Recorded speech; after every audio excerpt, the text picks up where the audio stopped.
Hello everyone.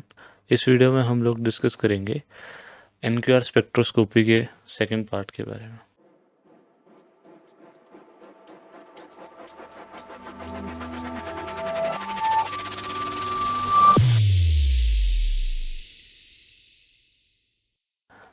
So before we start the video, ये recap पिछले video का recap देख लेते हैं। तो पिछले वीडियो में हमने डिस्कस करा था कि जो न्यूक्लियर क्वाड्रुपल मूवमेंट है वो क्या होती है, और उसको हम रिप्रेजेंट करते हैं क्यू से, ई क्यू से, कैपिटल क्यू से बेसिकली।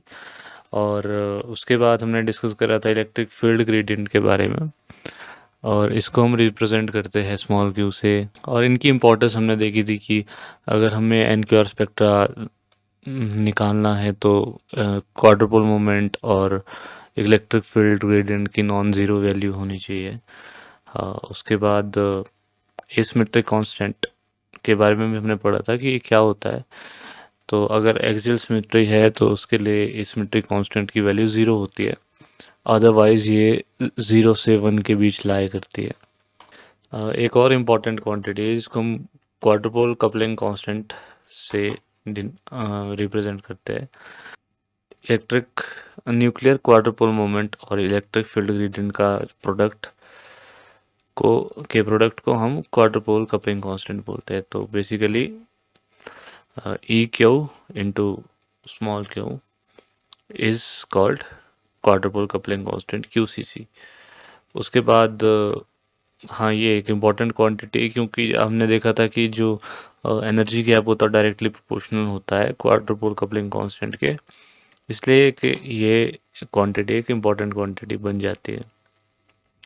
और जो अमाउंट ऑफ स्प्लिटिंग होगा एनर्जी का, जो डेल्टा ई की वैल्यू होती है, जो बेसिकली अमाउंट ऑफ स्प्लिटिंग होगा एनर्जीज का, वो डायरेक्टली प्रोपोर्शनल होगा ई क्यू क्यू यानी क्वाड्रुपल कपलिंग कांस्टेंट के। इसके बाद देखते हैं effect of magnetic field on NQR spectra. जब हम नॉर्मल एनक्यूआर स्पेक्ट्रा देखते हैं तो हमें एक ट्रांजिशन देखने को मिलती है, या दो भी मिल सकती है, डिपेंड करता है कि आई की वैल्यू क्या है। तो वो तो एक सिंपल स्पेक्ट्रा हो गया, लेकिन जब हम उस पर मैग्नेटिक फील्ड अप्लाई करते हैं, यानी जीमन फील्ड भी इसको कहे, मैग्नेटिक फील्ड को जीमन फील्ड भी बोलते हैं। तो जब हम जीवन फील्ड अप्लाई करेंगे या फिर मैग्नेटिक फील्ड अप्लाई करेंगे तो वो जो एनर्जीज होगी जो एनक्यूआर स्पेक्ट्रा में थी, स्प्लिट हुई थी, वो फर्दर स्प्लिट करेगी। जो एनर्जी थी वो फर्दर स्प्लिट करेगी, और जो डबली डीजनरेट लेवल्स थी वो फर्दर स्प्लिट होके हमारे और ज़्यादा एनर्जी देगी, और ज़्यादा एनर्जीज हमारे को देखने को मिलेगी। तो इसको ही हम जीमन इफेक्ट भी बोलते हैं कि जैसे ही हमने मैग्नेटिक फील्ड अप्लाई की तो जो डीजनरेट लेवल्स थी वो फर्दर स्प्लिट हुई, जस्ट लाइक NMR और एनी अदर स्पेक्ट्रा वो स्प्लिट करेगा। ठीक है। और यहाँ पर दिखाया हुआ है कि किस तरीके से स्प्लिट करती है एनर्जी मैग्नेटिक फील्ड में। तो लेफ्ट हैंड साइड पे आप देख सकते हैं मैग्नेटिक फील्ड की वैल्यू ज़ीरो है, M=0 लिखा है। और राइट हैंड साइड पे M=0 यानी कोई नॉन ज़ीरो या फिर मैग्नेटिक फील्ड अप्लाई की गई है। तो इस तरीके से हमें स्प्लिटिंग देखने को मिलती है, जो डीजनरेट लेवल से फर्दर स्प्लिट कर गई 4 नॉन डीजनरेट एनर्जी लेवल्स में। तो यहाँ पर डीजनरेट थी, और फिर डीजनरेट में हमें एक ही ट्रांजिशन देखने को मिल रही थी सिलेक्शन रूल के अकॉर्डिंग, लेकिन नॉन डीजनरेट में हमें सिलेक्शन रूल अगर हम लगाएंगे डेल्टा M =±1, तो हमें इतनी एनर्जी लेवल्स देखने को मिलती है, लाइक 4 एनर्जी लेवल्स, 4 ट्रांजिशन देखने को मिलती है। तो एक ट्रांजिशन स्प्लिट होगी 4 ट्रांजिशंस में।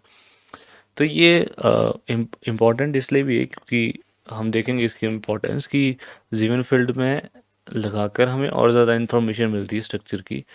अ, अगर फॉर एग्जांपल ये तो एक ट्रांजिशन तो तब हमें देखने को मिलती थी जब हमारे पास एक्सियल सिमेट्री होती थी, या फिर नॉन एक्सियल सिमेट्री भी हो सकती है। तो उस केस में हमें जब एसिमेट्रिक इलेक्ट्रिक फील्ड ग्रेडियंट था तो एक ट्रांजिशन देखने को मिलती थी। लेकिन अब मान लो किसी मॉलिक्यूल में एक भी लाइक जो इलेक्ट्रिक फील्ड ग्रेडियंट है वो स्फेरिकल है, तो उस केस में हमें ट्रांजिशन देखने को नहीं मिलेगी। तो इसका मतलब वहाँ पर वो न्यूक्लियाई होगा ही नहीं क्या? तो फिर हम जब जीवन फील्ड अप्लाई करेंगे तो हमें फर्दर ट्रांजिशंस देखने को मिलेगी, लाइक चार ट्रांजिशन। तो हम उससे कंफर्म कर सकते हैं कि वहाँ पे इलेक्ट्रिक फील्ड ग्रेडियंट का नेचर क्या है, वो स्फेरिकल है या नॉन स्फेरिकल है ना? तो उससे हमें पता चल सकता है। और भी हमें ज़्यादा इन्फॉर्मेशन मिलती है, जैसे कि मैग्नेटिक फील्ड हमें लाइक जो एसिमेट्रिक कांस्टेंट है वो हम डायरेक्टली कैलकुलेट नहीं कर सकते। लेकिन अगर हम जीमन फील्ड अप्लाई करें या मैग्नेटिक फील्ड अप्लाई करें तो हमें इसकी वैल्यू भी हम कैलकुलेट कर सकते हैं बाय यूजिंग सिंपल फार्मूला। तो ये एक फार्मूला है अपना एनर्जी लेवल का, तो ये आप देख सकते हैं। तो इसमें जब आप वैल्यूज़ पुट करते हैं तो हमें एनर्जी लेवल की वैल्यू मिलती है। लेकिन जब हम मैग्नेटिक फील्ड अप्लाई करेंगे तो हमें और ज़्यादा इन्फॉर्मेशन मिलेगी, और हम एसिमेट्रिक कांस्टेंट और कपलिंग कांस्टेंट की वैल्यू उससे फाइंड आउट कर सकते हैं। तो इस वीडियो में इतना ही। Thank you.